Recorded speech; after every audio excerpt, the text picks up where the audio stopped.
Hello, আসসালামু আলাইকুম। কেমন আছেন সবাই? আশা করি সবাই ভালো আছেন। আলহামদুলিল্লাহ আমি ভালো আছি। আজকে কাঁচা টমেটোর ভর্তা বানাবো। এরকম কাঁচা টমেটো আমি এভাবে কেটে দিয়েছি ছোটো ছোটো করে। এখানে মোট 6টা টমেটো কেটে দিয়েছি। একটা আলু দিয়ে দিব, আর শুকনো মরিচ আর কাঁচামরিচ দিয়েছি, কিছু রসুন, কিছু পেঁয়াজ আর ধনেপাতা নিয়েছি। এবার যাবো মূল রেসিপিতে।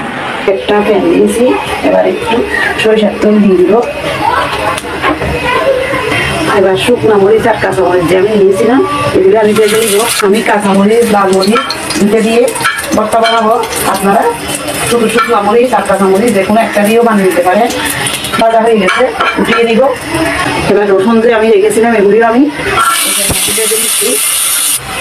রসুনগুলো এরকম ভাজা হয়ে গেলে এক পাশে নিয়ে গিয়ে পেঁয়াজগুলো আমি হালকা ভেজে নিচ্ছি। একটু সরিষার তেল দিয়ে দিব। এবার রসুনগুলো আমি উঠিয়ে নিচ্ছি। পেঁয়াজগুলো আমি হালকা ভেজে নিয়েছি, একদম লাল ভেজে নেয়, রাত কাটা গন্ধ যেন তাকে ওভাবে আমি রেখেছি। এভাবে ভর্তা বানাতে অনেকক্ষণ ভর্তাটা রাখা যায়। কাঁচা পেঁয়াজ দিয়ে করতে অনেকক্ষণ রাখা যাবে না, খেয়ে নিতে হবে। এবার পেঁয়াজগুলো আমি উঠিয়ে দিচ্ছি, কিছু সরিষার তেল দিয়ে দিচ্ছি। এবার টমেটোগুলো আমি সিদ্ধ করে নিব। এবার একটু লবণ দিয়ে দিব তাড়াতাড়ি সিদ্ধ হয়ে যাওয়ার জন্য। এখানে আমি পানি দিব না, টমেটো থেকে যে পানি বের হবে ওই পানি দিয়ে সিদ্ধ করে নিব। এবার আমি রান্না দিয়ে দিচ্ছি। লালটা মিডিয়াম টু লো আঁচের মধ্যে রেখেছি। টমেটোগুলো হয়ে গেছে, দেখুন এরকম যখন পুরা পুরা হয়ে যাবে এবার টমেটোগুলো আমি উঠিয়ে নিব।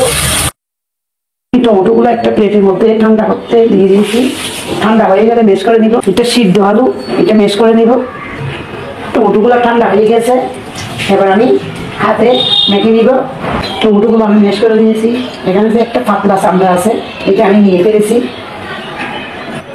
এবার মরিচগুলো আমি মেখে নিব। সামান্য লবণ দিব মরিচের জন্য। আমি আগে টমেটোতে লবণ দিয়েছিলাম, এই জন্য আর বেশি দিব না, পরিমাণ মতো দিয়েছি। এখানে দিব ধনেপাতা কুচি পরিমাণ মতো দিয়েছি। রসুনগুলো আমি মেখে নিব। মাখানো হয়ে গেলে পেঁয়াজ যে আমি হালকা ভেজেছিলাম এগুলি আমি দিয়ে দিচ্ছি। এবার টমেটোগুলো দিয়ে দিচ্ছি। আলুগুলো আমি মেশ করে রেখেছিলাম, আলুগুলো আমি দিয়ে দিচ্ছি।